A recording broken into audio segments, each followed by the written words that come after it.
Welcome to the Contractor Success Forum. Today we're talking about why contractors need processes. And here on the Contractor Success Forum, we talk about how to make your contracting business more profitable. And with us, we have Wade Carpenter and Company CPAs, and we have Stephen Brown with McDaniel Whitley Bonding and Insurance Company. And I am Rob Williams with Iron Gate Financial Management and authoring The Pumpkin Plan for Contractors. So today we are talking about systems and processes and why do we need these things, guys? Stephen, you want to start us off? Well, why do we need them? The whole idea is to develop systems and processes that allow you to leave your company for a while and it continues to run. It also helps you to be consistent in everything you do.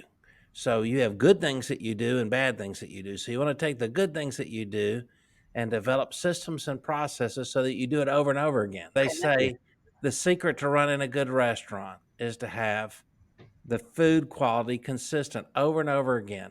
So I go into this place and I like this sandwich that they're serving. When I go in there, I want it to taste exact same over and over and over again. That's what they say the key to running a restaurant is. And it sounds easy, but it's hard. Yep. Just like a coach. That's Yeah. awesome. Coach Brown. I see that a lot in these contractors that they have people like I've mentioned before, estimators or whatever. You got three different estimators and they all bid it slightly different. One does it on the handwritten thing, one does a spreadsheet, one's got a little program they used off the internet. And I guess we can talk about several problems it causes. It leads to poor profitability. It leads to poor ability to continue and follow somebody if somebody leaves. There's a lot of things that happen when you're not consistent. Yeah, and whether you have a large company or a small company, you're using systems and processes. I guess the key is to use them consistently, isn't it? Yeah. Yeah, it is. It is. And documenting these processes and having a list of them, because most of us as contractors, especially when we start out and we're smaller, we have these processes up here in our head. So we've got to get them down on paper. But one more thing that we were thinking about, one of the other reasons that we talk about a lot in the Pumpkin Plan is to be able to grow. You don't grow your business by working harder. You grow it by building these processes and getting other people to work harder. The company can work harder. I'm talking about the owner cannot grow his business just by working more hours. He can grow it, but once 12, 14 hours a day, he's limited by that. Get back down and have your processes in place so your people can do the things that you've been doing and you have more time to work on growing your business and have more time to spend with your family or do other things that you might need to do. We talk about contractor exit value in the book some, and when you grow and you put these processes in place, if you have somebody wanting to buy your company, if the whole company is relying on you doing these and you don't have the processes, that buyer is going to be very hesitant to feel confident that the company's going to perform without you. We see that a lot. And I guess Wade's probably seen this more than I have, whether the company can even sell or not. A lot of people can't sell their contracting business because they are the business. Absolutely. I see all the time, and it doesn't matter whether it's a contractor or any business owner, they need to get it out of their head. That's what Michael Gerber talked about in the E-Myth Revisited, taking the time to work on your business versus in it. And we say, you probably heard that all over the place, but just taking the time to write down what these processes are and making people follow it. And it's a big undertaking, and it's not something that you do once. Technology changes or systems change, and you have to revisit every now and then. Yeah. So what y'all are saying is if you want to grow, you got to get it down low. Yeah. Out of your head. That's right. Get it down low on the table there. If you want to grow, That's get right. it down low. All right. So what do we do without going into actually telling our contractors what the system needs to be? How do we list this and start documenting what does this look like? I know in scaling up in that training, we have a chart called the process accountability chart. And that's one of the first places you start. And it's basically, you don't need to go get that list. I'll tell you what, you just start listing about 4 to 9 of your major processes that get most of your work done. We talk about the Pareto principle. I know Wade said that on here a couple of times, and we've talked about it, that 20% of your processes get 80% of the work done.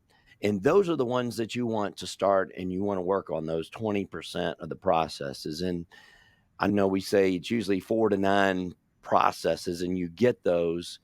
And then, well, we'll talk about redoing them in a minute. But if you list those down, list the name of the process, the name of the person that is responsible for it. That doesn't necessarily mean it's the boss, it's the person who's going to be accountable to make sure it's happening, and have a key performance metric on there, KPI, that will say it's, let's say, either cost, time, or quality is usually, think about those three things, and you can usually put a KPI that's one of those things. How many dollars is it spending, or is it how fast is it? I think in contractors, that's what we think about a lot of the time, is how fast something's happening. But then is there some kind of quality score that you can come up with, and figuring out a way to measure that? But those are the three factors that each one of those. So just picture, you start your list. If you can get your first 4 down, that'd be great. And then probably keeping it under 10 is what they usually say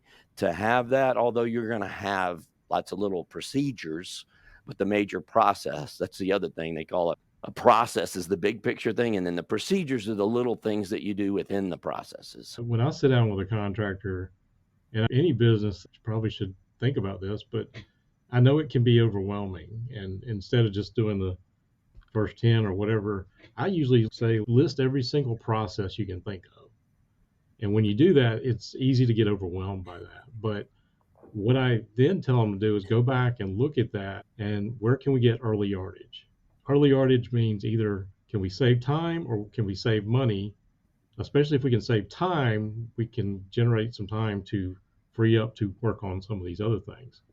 But sometimes it's a cash flow thing. So where can we free up money so we can get some cash flow in, or things like that? But sometimes that's the way I approach it, is like, what can we get early yardage? Love that.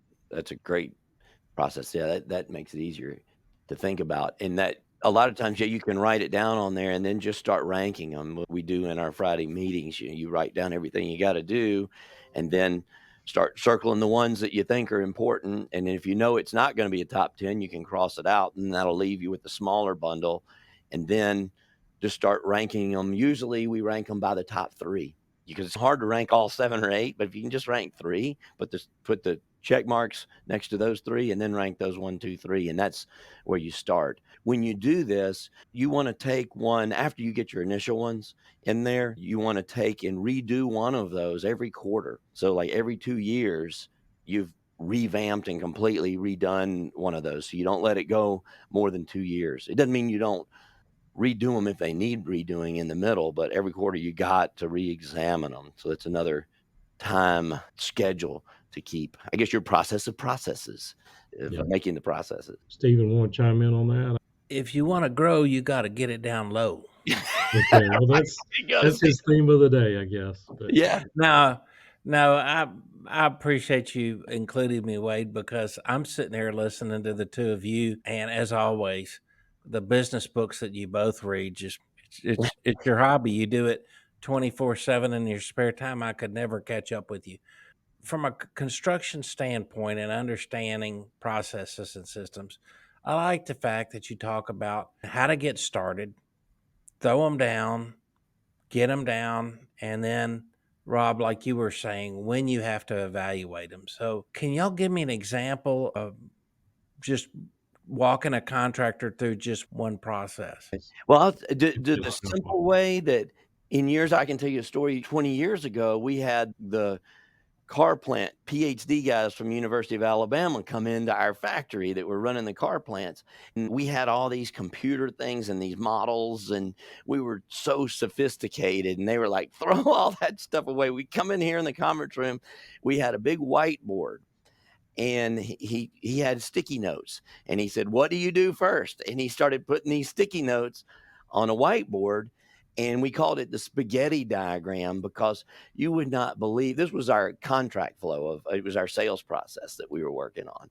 And you would not believe the mess. They called it a spaghetti diagram because we had all these stickers, these post-it notes up there, and then the communication lines of lines drawn between them. It was just insane. So we spent so much time till we finally got that Smooth. process. I guess you could call it smoother, but we got it into a straight line at least without so many different things. So it's like straighten that spaghetti out like before you cook it. And Yeah, get it down yeah, low, right? yeah, If you yeah, want to grow, Wade, yeah. Okay. But get it's that funny you spaghetti think down about it. low. Yeah, yeah, if you wanna grow, get down low. Maybe that should have been the title of our episode, but you can see back here, this is sort of a process as I'm writing my book, to the Post-it notes, but when I went up to training a few months ago for the Scaling Up coaches training, they're still doing the same thing. We had all these advanced spreadsheets and everything that you do, but to get your brain going, we were back on the Post-it notes, and you put these Post-it notes up, and it something in your brain to physically do this, and we use Mural sometimes also on the computer if you're a virtual company or if some of your guys are working virtually, and you put it up in there, and that works okay, but something about these physical notes, when you put them on the board and you start moving these around, something I think it's the action that you're doing it your brain starts triggering, and it teaches you what these next things are gonna do. It's amazing how in 45 minutes you can get so much done with Post-it notes on a whiteboard. No, Start doing it that. makes sense. It's how your brain operates. It does. And you may think a post-it note is not high tech. It is going down low. That's right. Put your Post-it notes down low. Well, or up high. I don't know. Go ahead, Yeah. Wade. So you were going to give us an example, Wade, too. Well, not so much an example, but I've used that same technique with certain things like process flow and stuff like that with the post-it notes. But where I see a lot of contractors or any business owner, they get stuck on this stuff because they get this analysis paralysis. They think I got to write this in so much detail, and I think about all these exceptions and what if this and that, and they never get anything done.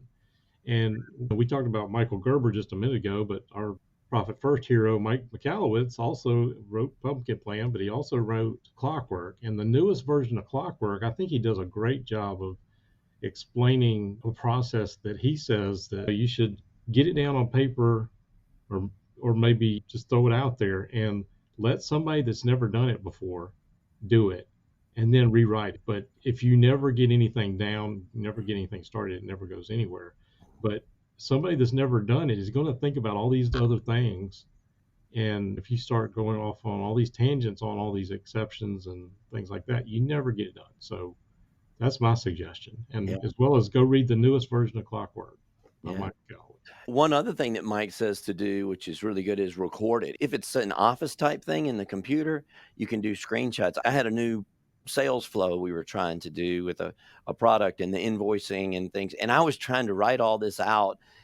And then I actually wasn't sure what to do. So I went back and looked at something I had done. I pulled up an old invoice and it's like, okay, what do we need to do? And then I was like, wait, why don't I just take a screenshot of this and put it in our process? It's, oh my God, if I just saw the old one, I didn't really need to put any words down. I just need to make it look like that. It just saved me tons and tons of words and everything, just having that screenshot and put it into our process flow, which after you take the Post-it notes, you do need to figure out how to write this down some way. And I'm not going to recommend a particular thing. Some people have Excel spreadsheets. Some people have advanced process flow software. I have a little process flow software that I use, but just do it is the important thing. Oh, one thing I did forget to say, the key thing when you're putting those Post-it notes up there, don't forget to take a picture of it. Take a picture of that so you've got it documented before you take it down, because inevitably you're going to say, wait, what was it again? Later on, and you need that picture. And you can just take it down to get in stages. Sometimes you actually define a new way to do it and you say that's not going to work and you want to go back to where you were. And also the other thing is make sure you got some milestones, because when you do the process flow, one of the biggest things, these things get overwhelming. And I know we drew boxes around them, and that really helped us a lot. And at the beginning and the end of each box, if you can find a milestone, you can break that process down into smaller processes. Like that one process is really 4 stages of a process. And once you can bring that down into a much smaller box, it's much easier to define. Because once you put all that in one clump, it just gets so amazingly difficult to think about it all.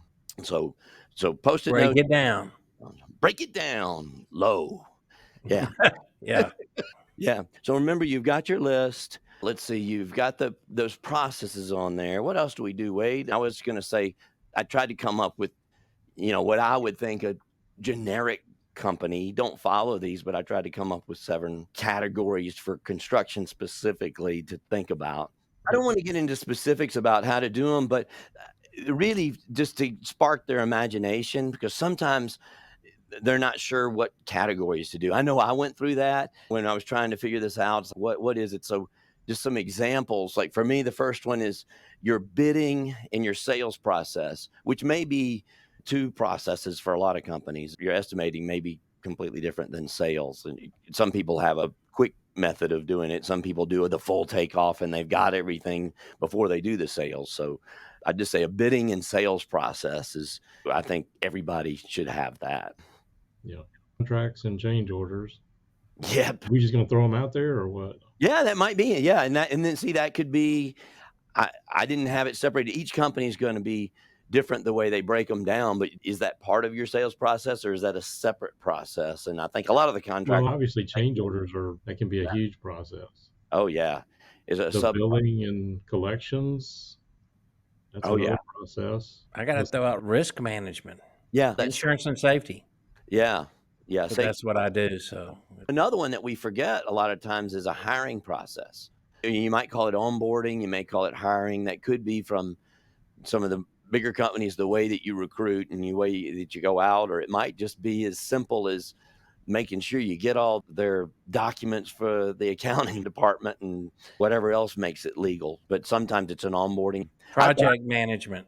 I was about to say that one. Yeah. I beat you to. I knew I was coming out.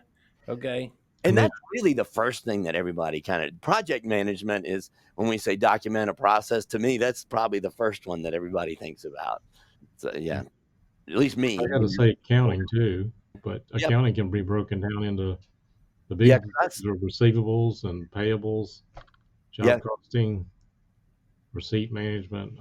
Yeah, because I called one invoicing, which on the receivable, just because I know, Wade, we see that with the cash flow guys. That is the number one thing that I see that's the cash flow problem, is the timing and getting that invoicing in. And when that doesn't happen, the whole company can go out of business with that. I think we've all heard of the stories that something that happens and then they don't realize, because it's a 60 or 90-day process, that they hadn't done that. And then they're way out. And so they may be without cash for 60 days. And that's a disaster.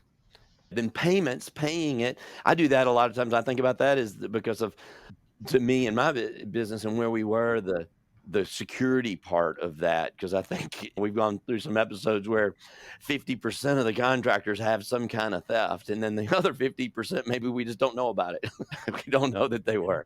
So it's always keeping on top of the payments, and whether you keep that separate from the invoicing. Then, Wade, I have got financial reporting in there, how that process, particularly for you guys that are bonded, that makes it a lot more of an important process that needs to happen. Well, what's more important than bonding is that you have system and process to produce consistent, good quality in-house financial information and work in process reports that senior management sits down and goes over every X amount of time during the year, every month, every 2 months. And then part of the process is who's going to sit in on that meeting. Yeah. A really important part about determining which processes you do. We always put processes in place naturally to avoid problems. So where a squeaky wheel is, we put a problem in. But if you really want to get ahead and have your company grow, you want to put the processes in place on your strong points to make them even stronger. That's one of the big lessons in the pumpkin plan, to grow a colossal pumpkin, to grow a big business is focus on those things that you're doing right and document that so you can get those even better, because the companies that really grow are the ones that can differentiate. They can be the best. The only way you're going to be the best at something is to take your strengths and get them stronger. If you want to be average across the board, you get complacent with where your strengths are, and then you just fix all the broken things. So then you're just like everybody. But if you want to stand out and be different and grow and be able to grow your margins because you're the one that they want to have, and then you can price the way you need to price, grow your strengths. That's one of the big secrets to the pumpkin plan growth plan is grow and work on your strengths and make them even stronger. And then maybe those weak parts, you'll be so busy working with your good clients and the good things that the bad clients, they're gone. You don't need them. They're causing the problems, because a lot of times you deal with the bad clients just because you're so desperate for revenue. So grow those strengths. So put the processes around your strengths. That's probably the biggest difference. We don't see that happening. They say we don't need a process because we're strong there. So anyway, I'm passionate That's about it. No, that's great advice, listeners. If you didn't catch what Rob was just saying, you need to rewind and listen to it again, because it was a great point. You've got strengths, and you know they're strong. You can always make them better. it. All right. Well, this is good. And now what else we got? I was just looking at the time. We're going up there. I was all excited, and time just goes by when I'm talking about processes. It's so exciting. I'm out of my mind. Yeah. No, it is exciting. It's Good. fundamentally exciting. Yeah. And I don't understand, guys, why processes sound so sexy and systems is like, ugh. One of the big things we're talking about, why you want them. I want to make sure we hit this point. The value of the company, the contractor exit value that I like to talk about, and being able to leave your business. And this is where you get your quality of life back. You're doing these processes not just for the bottom line, but for you as the owner. So you've got an enjoyable business too, where you can leave. Mhm. And Wade, we want to talk about the 4-week vacation. That goal of the 4-week vacation. That's a fun thing to talk about. It is, but it's also about getting the processes in so you can take that 4 week. And Yeah. it's something I've been working on for a few years to get there, but Yeah. I don't know that I'm there yet, and it takes a while. Yeah. People have a hard time believing you can even do that. But we're seeing in our coaching world, this 4-week vacation is a big trend that's going around, where the owner will actually go on a European vacation for 4 weeks, not call in or do anything, but don't do it until you get your processes down, until you feel confident that it can work. Well, not feel confident, because you're still probably going to be nervous, but when you leave and not call in, what we're finding is most of these owners come back and the business actually performs better without them there. And even if you don't care about your own sense of security and peace, a lot of folks in their 40s and 50s running construction companies start having a spouse that's saying enough. So if you want a wife, you got to get your life. And there's another saying. You got to get these systems. I'm sorry, that's a horrible word, processes in place working for you to help you have a life outside of Yeah. your construction company. It's healthy for everyone. Makes your employees happy, that you trust them, that you give them a break, and you're not micromanaging, which a lot of owners are prone to do. So think about that, listeners. Yep. Well, I would say too that construction owners are particularly bad at this, but a lot of times they're afraid to take a vacation. They never take a vacation because they don't feel like they can. Yeah. The concept of even thinking about 4 weeks off, a lot of times there wouldn't be a business when they got back. I've known some people that a 3 day weekend was their vacation. Well, you got to start somewhere. I guess you got to figure out, how badly can my company be destroyed, depending on how long. A 3-day weekend, if you come back in your company running a kilter after a 3-day weekend, you're a hot mess, and you really need to re-listen to this podcast, get a copy of Pumpkin Pan for Contractors, talk to your great construction CPA like Wade, bounce things off your bonding and insurance agent like me, and get those processes in. Yep. And get it Oh, down low. yeah. Yeah. Get it down If low. you want to grow. And if you Gotta want get your down life, low. you got to get a life. Hell no. Mhm. Oh, by the way, that vacation, plan it like 18 months out to have it as a goal. So you don't do it like, oh, I'm okay. Well, honey, let's book a 30-day vacation next month. Hold on, wait. It takes a while to get those processes in there built so you feel confident that you go. Because when you exit, you're taking a permanent vacation. So if you can't leave for a month, how confident is somebody gonna be in buying your company? You're gone permanently. So just think about that when you're doing that. I've also seen recently some of the best purchases of companies. These companies are not buying the cash flow stream sometimes. And we've seen large companies buy smaller companies that have amazing processes, and they have bought them simply for their process. And we talked about that in the Rembrandt in Your Attic episode. So go back and listen to the Rembrandt in the Attic episode if you Right. get that. Well, if you never want to retire and you don't want to keep your spouse, just keep working till you're dead Yeah. and forget about it. Yeah. All right. Well, that's a good place to end, isn't it? That's I was going to say, on that note, all right. Well, if on that you note, still want your wife, get a life. yeah. Get it down low. All right. Well, this has been a great episode of the Contractor Success Forum with Stephen Brown getting down low with McDaniel Whitley Bonding and Insurance Agency and Wade Carpenter with Carpenter and Company CPAs and Rob Williams with Iron Gate Entrepreneurial Support System, the pumpkin plan for contractors, coming to a bookstore near you or Amazon sometime soon, maybe 12 months away. I don't know. We don't know when you're listening to this, but it'll be a while. It's under process. So we appreciate you coming here and come back and see us on the Contractor Success Forum.